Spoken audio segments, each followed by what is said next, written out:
तो 20 पॉइंट में आप सबका एक बार पुनः स्वागत है। हम लोग इंडियन कॉन्स्टिट्यूशन पढ़ रहे थे। इंडियन कॉन्स्टिट्यूशन के अंतर्गत हम लोग संविधान का भाग 1 अर्थात संघ एवं उसके राज्य क्षेत्र, अनुच्छेद 1 से लेकर 4 तक, भाग 2 अर्थात नागरिकता, अनुच्छेद 5 से लेकर 11 तक, और हम लोग फिर जो अभी हमारा प्रीवियस लेक्चर हुआ था उसमें हम लोगों ने भाग 3 पढ़ा था, मौलिक अधिकार। तो वहां पर हमने केवल बात किया था कि मौलिक अधिकार की प्रकृति क्या है, उनका उद्देश्य क्या है, मौलिक अधिकार कहां से आए, मौलिक अधिकार की स्थिति क्या होगी जब आपातकाल होगा, मौलिक अधिकार न्यायालय में परिवर्तनीय है, किस तरह से परिवर्तनीय है, ये बात किया था हमने। इसके अलावा हम लोग मौलिक अधिकार की संख्या कितनी है, तो हमने बात किया था कि मौलिक अधिकारों की संख्या वर्तमान समय में 6 है। इससे पहले मौलिक अधिकारों की संख्या कितनी थी, तो 7 थी पहले जब संविधान लागू हुआ था, और वो क्या था, संपत्ति का अधिकार। संपत्ति का अधिकार जो कि 44वें संवैधानिक संशोधन 1978 के द्वारा संपत्ति के अधिकार को हटा दिया गया।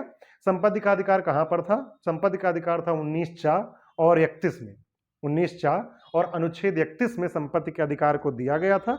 दोनों अनुच्छेद 44वें संवैधानिक संशोधन 1978 के द्वारा हटा दिए गए, और वर्तमान समय में जो संपत्ति का अधिकार है ये एक कानूनी अधिकार है, एक संवैधानिक अधिकार है, और इसका उल्लेख संविधान के अनुच्छेद 300 का में कर दिया गया।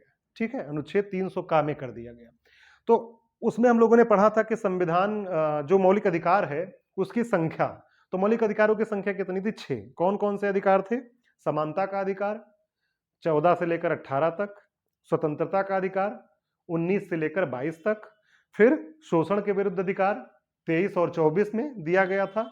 उसके बाद में धार्मिक स्वतंत्रता का अधिकार 25 से लेकर 28 तक, और फिर उसके बाद था संस्कृति एवं शिक्षा संबंधी अधिकार अनुच्छेद 29 और 30। अनुच्छेद 29 और 30 संस्कृति और शिक्षा संबंधी अधिकार दिया गया था। उसके बाद में अनुच्छेद 32 के तहत, क्योंकि आप जानते हैं 31 तो निरसित हो गया था, संपत्ति का अधिकार था, अनुच्छेद 32 के तहत जो बाकी हमने गिनाया मौलिक अधिकारों को, उनको संरक्षण प्रदान किया गया था कि अगर इनका उल्लंघन होता है तो अनुच्छेद 32 के अंतर्गत अर्थात संवैधानिक उपचारों का अधिकार, अगर मौलिक अधिकारों का किसी भी तरह से उल्लंघन होता है तो क्या कर सकते हैं हम लोग, सुप्रीम कोर्ट और हाई कोर्ट जा सकते हैं। अनुच्छेद 32 के तहत जाएंगे सुप्रीम कोर्ट, अनुच्छेद 226 के तहत हम लोग जाएंगे हाई कोर्ट। तो उसमें से पहला जो था हम लोगों का समानता का अधिकार, और हम जानते हैं कि 14 से 18 तक समानता का अधिकार है। समानता के अधिकार के अंतर्गत जो पहला है अनुच्छेद 14, ये क्या है, विधि के समक्ष समता और विधियों का समान संरक्षण। यहां पर समझिएगा आप, विधि के समक्ष समता और विधियों का समान संरक्षण का अधिकार। आप जानते हैं कि मौलिक अधिकार व्यक्ति को मिला हुआ है राज्य के विरुद्ध। अब विधि के समक्ष समता क्या है, पहले समझिएगा। विधि के समक्ष समता का मतलब यह हुआ कि मान लीजिए कोई दो व्यक्ति हैं, कौन कौन, ए और बी। कोई दो व्यक्ति हैं ए और बी, और इन्होंने समान परिस्थितियों में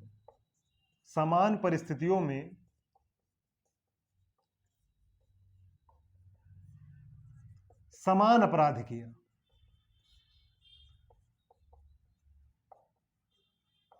समान परिस्थितियों में समान अपराध किया तो इनको दंड भी क्या मिलेगा, एक जैसा मिलेगा। बात समझ रहे हैं कि नहीं, इनको दंड भी क्या मिलेगा, एक जैसा मिलेगा।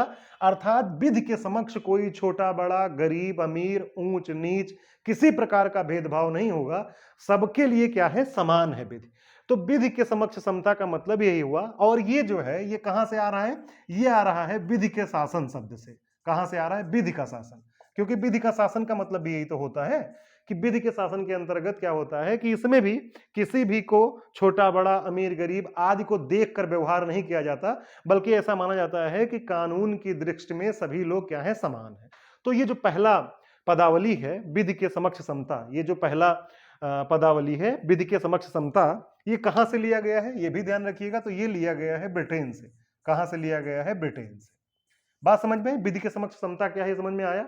फिर उसके बाद में विधियों का समान संरक्षण, विधियों का समान संरक्षण। यहां भी समझिएगा कि कोई व्यक्ति ए है और कोई व्यक्ति बी है, तो जिस तरह से ए को संरक्षण दिया जा रहा है उसी तरह का संरक्षण बी को भी दिया जाएगा, इक्वल प्रोटेक्शन दिया जाएगा दोनों को। तो इसका मतलब क्या हुआ कि विधियों के द्वारा समान रूप से संरक्षण प्रदान किया जाएगा। यह नहीं कि किसी समान परिस्थिति में किसी व्यक्ति को वैसे ही छोड़ दिया जाए और दूसरे व्यक्ति को क्या किया जाए, कुछ स्पेशल चीजें प्रदान कर दी हैं, तो ऐसा नहीं होगा। यहां पर कहा गया है कि विधियों का समान संरक्षण होगा। अब विधियों का समान संरक्षण जो पदावली है ये कहां से आ रही है, ये आ रही है यूएसए से, यूनाइटेड स्टेट ऑफ अमेरिका से। कहां से लिया गया है इसको, अमेरिका से। तो बात समझ में आई। तो अनुच्छेद 14 क्या है, विधि के समक्ष समता और विधियों का समान संरक्षण। इसके अलावा अब फिर आप कहेंगे कि तब क्यों ऐसा किया जाता है कि राष्ट्रपति के साथ स्पेशल व्यवहार, राज्यपाल के साथ स्पेशल व्यवहार, किसी विदेशी राजनयिक के साथ स्पेशल व्यवहार, विधानसभा के सदस्यों के साथ, विधानमंडल के सदस्यों के साथ, लोकसभा सदस्यों के साथ, राज्यसभा सदस्यों के साथ। तो जो ये उल्लेख किया गया है, इनको जो छूट मिली है वो अनुच्छेद 361 के अंतर्गत, अनुच्छेद याद रखिएगा इसको भी, कि आर्टिकल 361 के अंतर्गत राष्ट्रपति, राज्यपाल, सर्वोच्च न्यायालय के न्यायाधीशों, उच्च न्यायालय के न्यायाधीशों, इन सभी को क्या मिली हुई है, छूट मिली हुई है। कुछ स्पेशल इनके साथ किया जाता है, मतलब कुछ विशेष परिस्थितियां इनके साथ निर्मित की जाती हैं, इनको स्पेशल फील कराया जाता है। बात समझ में आया। और बाकी क्या है, जो नागरिक हैं उनके लिए विधि के समक्ष समानता होगी और विधियों का समान संरक्षण होगा। बात समझ में आई कि नहीं। तो इस तरह से ये पहला हो गया अनुच्छेद 14। अब आइए हम लोग पढ़ते हैं अनुच्छेद 15। तो आइए पढ़ते हैं अनुच्छेद 15। अनुच्छेद 14 समझ में आया।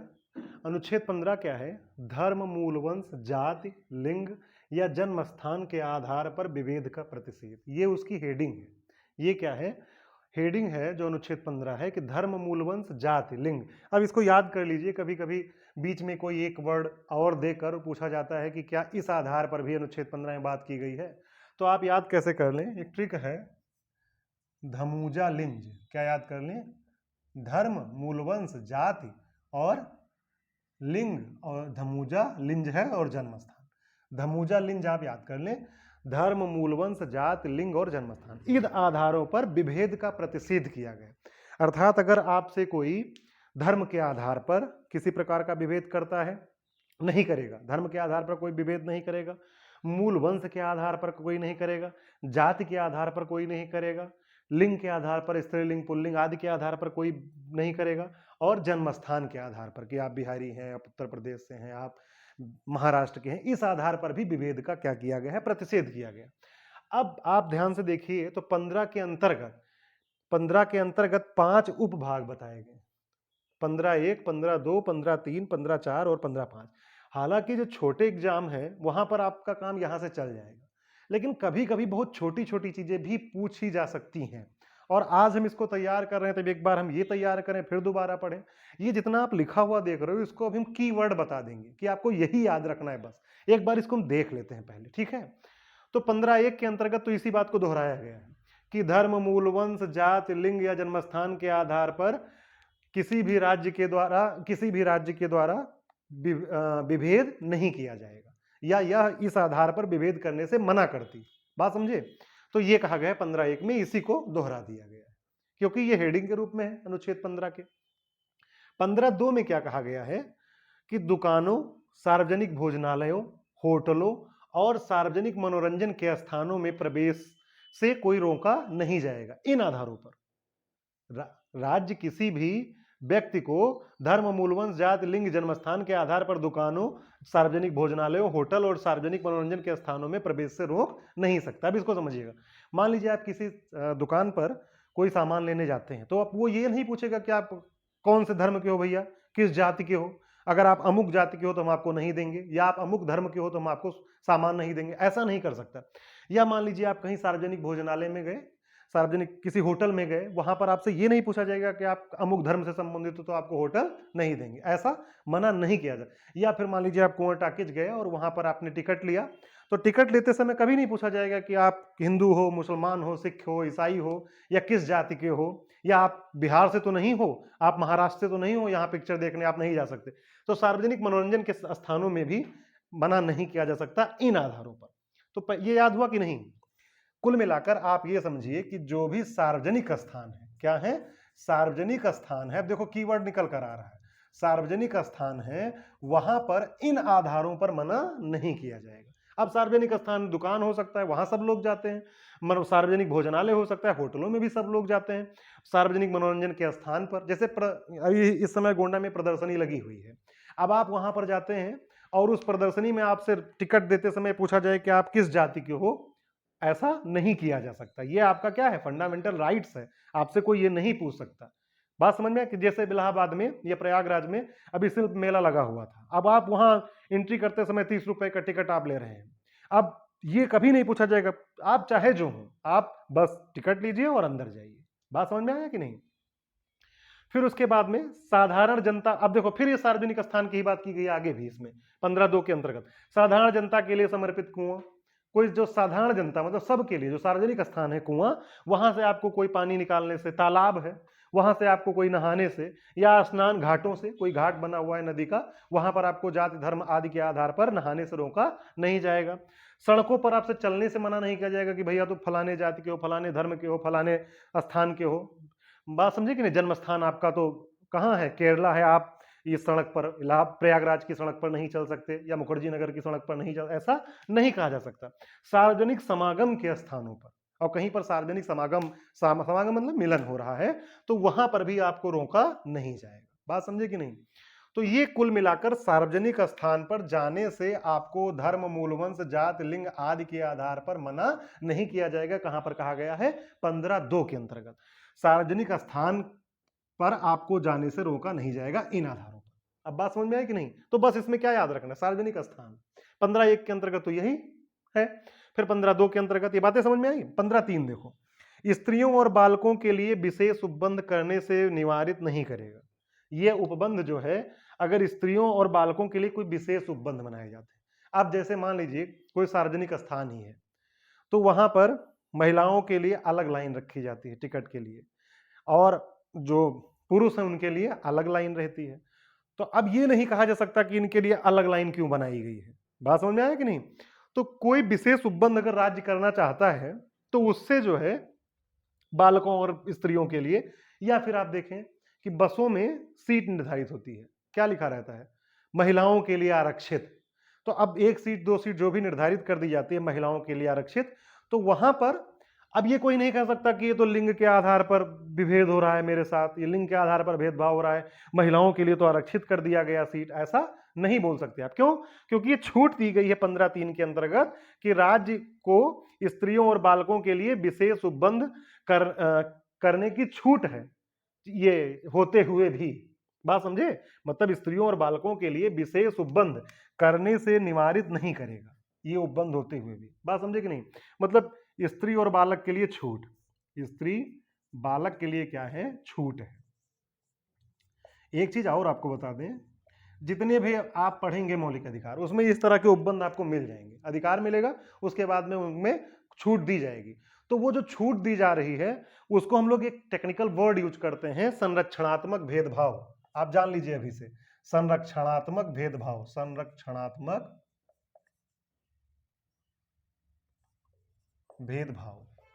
बात समझ में आई कि नहीं? ये वर्ड याद रखिए। तो ये संरक्षण प्रदान करने के लिए भेदभाव किया जा सकता है बच्चों और महिलाओं को। फिर उसके बाद में क्या है?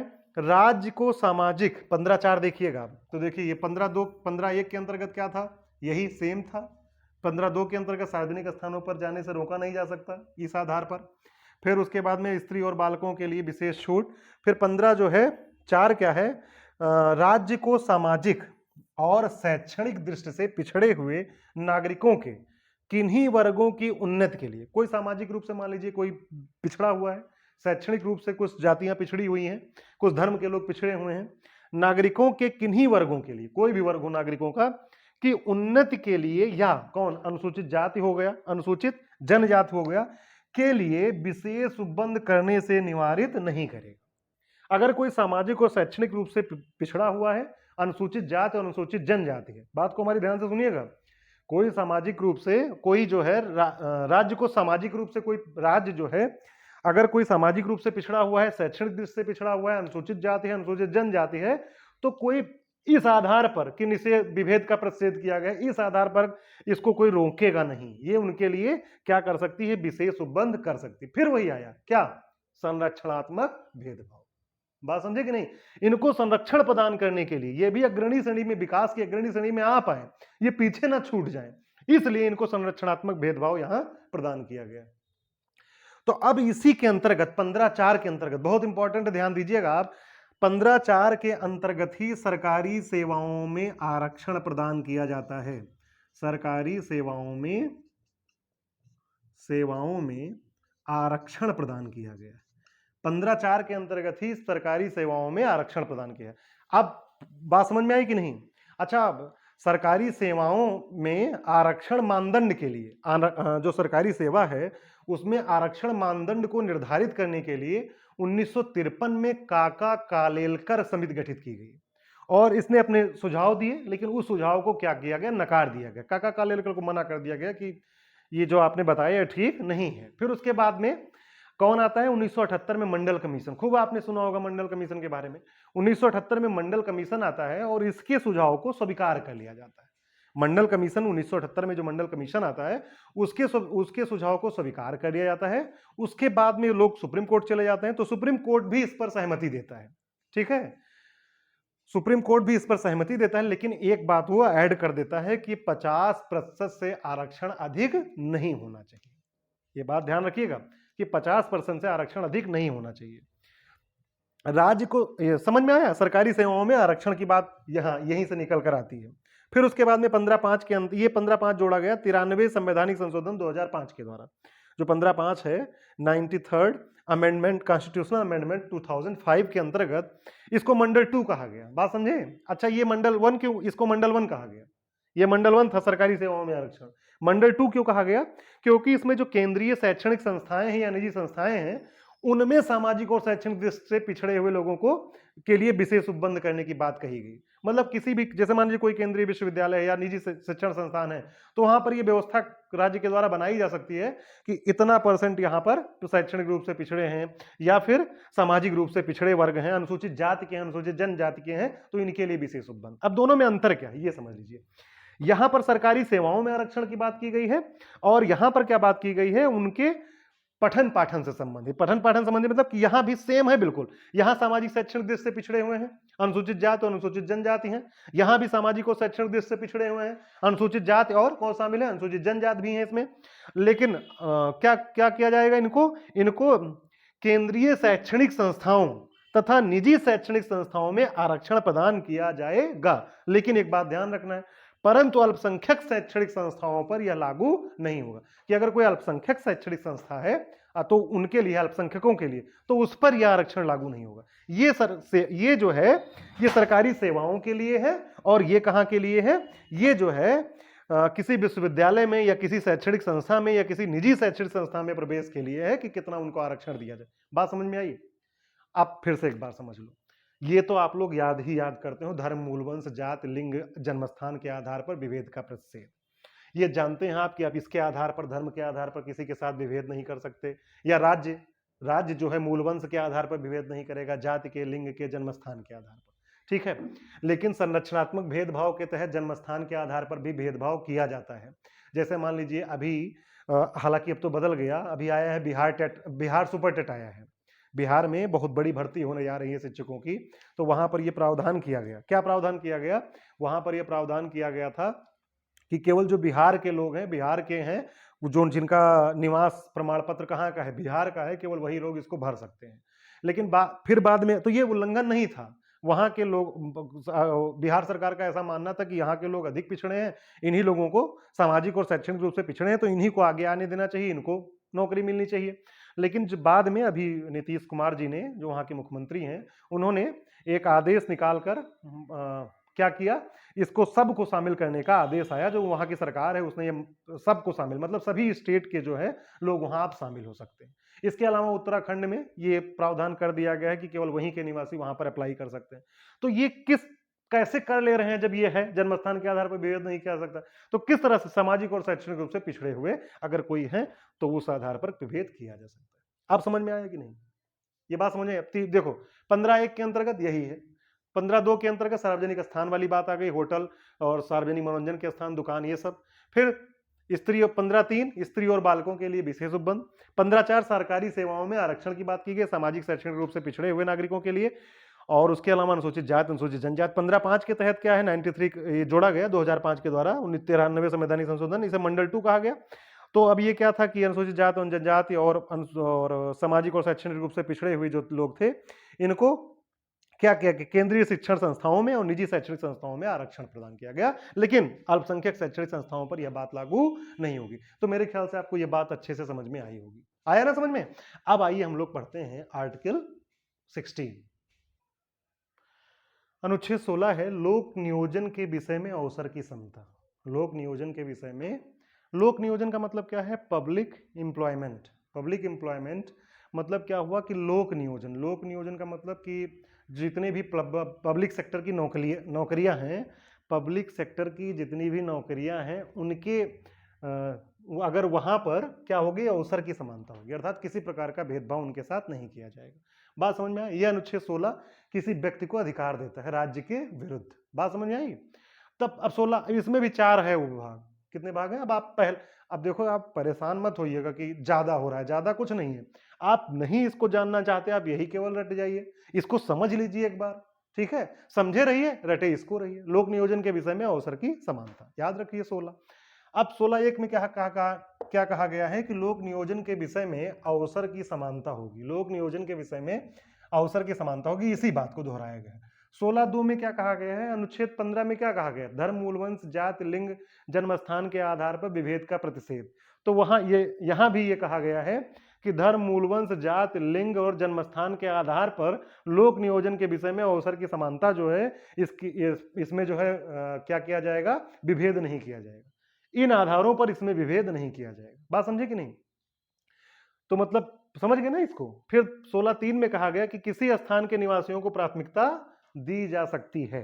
ये 16(3) में कहा गया कि अगर राज्य चाहे तो वो क्या कर सकता है? संसद चाहे तो ऐसी विधि बना सकता है कि वह अगर किसी स्थान पर, स्थान विशेष के निवासियों को प्राथमिकता देना चाहता है तो वो दे सकता है। इन बातों के होते हुए भी ये छूट दी गई यहां पर। अब ये भी क्या है? संरक्षणात्मक भेदभाव है और ये किया जा सकता है, पहले से ही बता रहे हैं आपको बार बार। फिर 16(4) के अंतर्गत कहा गया कि किन्हीं पिछड़े वर्गों को राज्य द्वारा आरक्षण दिया जा सकता है। अगर कोई राज्य है और वहां पर उसको लगता है राज्य को कि ये अमुक वर्ग पिछड़ा हुआ है, अमुक वर्ग क्या है? पिछड़ा हुआ है, तो उन्हें आरक्षण दे सकता है अगर उसे लगता है कि इन वर्गों का पर्याप्त प्रतिनिधित्व, इन वर्गों का पर्याप्त प्रतिनिधित्व लोक नियोजन में नहीं है। अगर इन मतलब पब्लिक सेक्टर में इनकी नौकरियां कम हैं, नहीं पाए हुए हैं, तो इनको, इन अमुक वर्गों को क्या किया जा सकता है? आरक्षण दिया जा सकता है। तो मुख्य रूप से आपको याद रखना है 16 लोक नियोजन के विषय में अवसर की समता। अब आइए 17 देखते हैं, अस्पृश्यता का अंत। तो अस्पृश्यता का अंत, अब यहां पर अस्पृश्यता शब्द को परिभाषित नहीं किया गया है कि छुआछूत या अनटचेबिलिटी है क्या। बात समझे? अस्पृश्यता को संविधान में अनुच्छेद 17 के तहत परिभाषित ही नहीं किया गया, बस केवल लिख दिया गया है अस्पृश्यता का अंत। अस्पृश्यता मतलब आप सब लोग समझते हैं कि जिस तरह से पहले ऊंच नीच का भेदभाव किया जाता था, छुआछूत का भेदभाव किया जाता था, बराबर बैठने नहीं दिया जाता था, तमाम तरह के अन्याय थे इस समाज में, जो संविधान ने क्या किया? उनको प्रोटेक्ट किया। संविधान ने उनको जो है समाप्त करने का काम किया उनको, और प्रोटेक्शन दिया जिनके खिलाफ ये छुआछूत हो रहा था उनको। तो बात समझ में आया? तो ये याद रखिएगा कि अस्पृश्यता शब्द को संविधान में परिभाषित नहीं किया गया है। अब इसको ये मतलब ये जो है अस्पृश्यता का अंत, इसको ये स्वतः लागू नहीं हुआ, इसे लागू करने के लिए संसद को कानून बनाना पड़ा। और कानून क्या बना? अस्पृश्यता निवारण अधिनियम 1955। अस्पृश्यता, अगर कहा गया कि अगर कोई व्यक्ति छुआछूत या अस्पृश्यता का करता है तो उसके साथ क्या होगा? उसको जो है दंड का प्रावधान किया गया उसके लिए। और इसका नाम बदलकर 1976 में जो अस्पृश्यता निवारण अधिनियम था, इसका नाम बदलकर क्या कर दिया गया? इसका नाम सिविल अधिकार संरक्षण अधिनियम। क्या कर दिया गया? सिविल अधिकार संरक्षण अधिनियम 1976। सिविल अधिकार संरक्षण अधिनियम 1976 कर दिया गया इसको। इसको क्या कहा गया? इसको एब्सोल्यूट अधिकार कहा गया, एब्सोल्यूट राइट कहा गया, निरपेक्ष अधिकार कहा गया। इसका मतलब क्या है? कभी तक आपने 14 पढ़ा, 15 पढ़ा और 16 पढ़ा, तीनों में आपको उपभाग मिला और उसके अंतर्गत कुछ विशेष परिस्थितियों में छूट दी गई, संरचनात्मक भेदभाव के लिए छूट दी गई। लेकिन यहां पर ये जो अधिकार है ये सब पर बराबर लागू होता है, किसी को कोई छूट नहीं है। बात समझ में आया कि नहीं? और ये जो है स्वतः लागू नहीं हुआ, इसको संसद को विधि बनाकर इसे लागू करना पड़ा। बात समझ में आया कि नहीं? तो इस तरह से ये था अनुच्छेद 17 अस्पृश्यता का अंत। अब आइए हम लोग देखते हैं उपाधियों का अंत, अनुच्छेद 18। तो नेक्स्ट हम लोग पढ़ते हैं अनुच्छेद 18 उपाधियों का अंत। अनुच्छेद 18 उपाधियों का अंत। अच्छा, जब अंग्रेजों का भारत पर अधिकार था तो उस समय अंग्रेजी शासन जो था, अंग्रेजी हुकूमत था, वो विभिन्न प्रकार की उपाधियां भारत के लोगों को प्रदान करती थी। किसी को राजा, किसी को महाराजा, किसी को महारानी, किसी को राय बहादुर, किसी को नाइटहुड, किसी को नाइट आदि की उपाधि देते थे वो लोग। ठीक है, तो इसका जेबी कृपलानी ने जब संविधान सभा में पुरजोर विरोध किया, जब संविधान निर्माण हो रहा था तो जेबी कृपलानी इसका विरोध किया और कहा कि इस तरह की उपाधियां देना समानता के अधिकार का उल्लंघन होगा, और जो उद्देशिका में प्रतिष्ठा और अवसर की समता की बात की गई है वो भी क्या होगा, वो भी बेकार हो जाएगा। तो कोई स्पेशल उपाधि किसी को ना दी जाए। तो इसी को ध्यान में रखकर संविधान में प्रावधान किया गया अनुच्छेद 18 के तहत कि उपाधियों का क्या किया जाएगा, अंत किया जाएगा। अब 18 में कुल मिलाकर 4 पार्ट हैं। 18 के कितने उपभाग हैं? 4 उपभाग हैं। इसको देख लेते हैं हम लोग। राज्य, सेना या विद्या, 2 तरह की उपाधियों में क्या की गई है, छूट दी गई है। एक तो सेना संबंधी, सैन्य संबंधी अगर कोई उपाधि दी जा रही है, और दूसरा क्या है, विद्या संबंधी। विद्या संबंधी का मतलब क्या हुआ कि जैसे सेना के द्वारा, सेना के लिए कोई उपाधि है, जैसे जनरल हुआ, कमांडर हुआ, लेफ्टिनेंट हुआ, एडमिरल हुआ, विंग कमांडर हुआ, तो ये अगर उपाधि दी जा रही है तो ये सेना संबंधी हो गया। इसके अलावा विद्या संबंधी, विद्या संबंधी का मतलब जैसे डॉक्टरेट हुआ, जैसे कोई पीएचडी करता है तो उसके नाम के आगे क्या लग जाता है, डॉक्टर लग जाता है। तो ये क्या है, शिक्षा संबंधी। ये कैसा है, शिक्षा संबंधी उपाधि है। तो राज्य, सेना और विद्या संबंधी सम्मान के सिवाय और कोई उपाधि प्रदान नहीं करेगा। केवल कौन सा, राज्य, सेना और विद्या संबंधी सम्मान के अलावा और कोई उपाधि प्रदान नहीं करेगा। उपाधियों का अंत कर दिया गया। दूसरा क्या है, 18(2) में देखिए, भारत का कोई नागरिक विदेशी राज्य, भारत का कोई नागरिक विदेशी राज्य से कोई उपाधि नहीं लेगा। मतलब विदेशी राज्यों से उपाधि लेने से मना किया गया 18(2) में। 18(3) में क्या है, कोई व्यक्ति जो भारत का नागरिक नहीं है, ऐसा व्यक्ति जो भारत का नागरिक नहीं है लेकिन वो फिर भी भारत देश के अंदर किसी लाभ या विश्वास का पद धारण करता है, भारत में किसी लाभ या विश्वास का पद धारण करता है, तो अगर उसे किसी विदेशी राज्य से कोई उपाधि लेनी है तो वो बिना राष्ट्रपति के पूर्व सहमति के बिना जो है वो स्वीकार नहीं कर पाएगा उस उपाधि को। बात समझ में आया कि नहीं? फिर क्या है, 18(4) के अंतर्गत, राज्य के अधीन लाभ या विश्वास का पद धारण करने वाला कोई व्यक्ति किसी विदेशी राज्य से राष्ट्रपति की सहमति के बिना कोई भेंट उपलब्ध स्वीकार नहीं करेगा। यह कहा गया है कि जो यहाँ के नागरिक हैं उनके लिए, कि राज्य के अधीन लाभ या विश्वास का पद धारण करने वाला कोई व्यक्ति किसी विदेशी राज्य से राष्ट्रपति की सहमति के बिना कोई भेंट या उपलब्ध स्वीकार नहीं करेगा। बात समझ में आया? तो इस तरह से ये चीजें हैं, ये समझ में आया। अब एक बात आपको और बता दें कि 1954 से ही 4 प्रकार के पुरस्कार देने शुरू किए गए। पद्मश्री, पद्म भूषण, पद्म विभूषण और भारत रत्न। ये 1954 से शुरू किया गया। इसका उसी समय विरोध किया जाने लगा। अब विरोध हुआ इसका और कहा गया कि ये उपाधियां दी जा रही हैं जो कि बिल्कुल गलत है। अब 1977 में बनती है जनता पार्टी की सरकार। पहली बार कांग्रेस सत्ता से हटती है और किसकी सरकार आती है, जनता पार्टी की सरकार। जनता पार्टी की सरकार ने 1977 में सभी इस तरह के सभी उपाधियों का क्या किया, अंत कर दिया। फिर 1980 में जनता पार्टी के जाने के साथ ही फिर से जो है पद्मश्री, पद्म विभूषण और भारत रत्न ये शुरू कर दिया गया। अब जब फिर से शुरू किया गया तो जनता पार्टी और जो लोग इसका विरोध कर रहे थे ये लोग कोर्ट चले गए। सुप्रीम कोर्ट ने तब कहा, सुप्रीम कोर्ट ने 1996 में सुप्रीम कोर्ट ने बालाजी राघवन बनाम भारत संघ, ये केस का नाम क्या था, बालाजी राघवन बनाम भारत संघ। तो इसके अंतर्गत सुप्रीम कोर्ट ने कहा कि वास्तव में ये जो पद्म विभूषण, पद्मश्री और भारत रत्न दिया जा रहा है, पद्मश्री, पद्म भूषण और पद्म विभूषण और ये भारत रत्न जो दिया जा रहा है ये वास्तव में उपाधि नहीं है, ये उपाधि के अंतर्गत आते ही नहीं है, क्योंकि इसको किसी के नाम से पहले नहीं लगाया जाता। तो ये है क्या? तो उन्होंने कहा, सुप्रीम कोर्ट ने कहा कि हमें पुरस्कार और उपाधि के बीच में अंतर समझना होगा। ये क्या है? पुरस्कार है, ना कि उपाधि। बात समझ में आया? इनको टाइटल नहीं मानना चाहिए, ये किसी प्रकार का टाइटल नहीं के नाम के आगे लगाएंगे, उपाधि नहीं है। ये क्या है? ये अवार्ड है। क्या है? ये अवार्ड है। बात समझ में आई कि नहीं? तो इस तरह से ये जो है आपको समझ में आया होगा उपाधियों का अंत। और एक चीज और आपको बताएं कि अगर किसी व्यक्ति को नोबेल प्राइज लेना है या ऑस्कर लेना है तो उसके लिए भी राष्ट्रपति की पूर्व सहमति अनिवार्य है।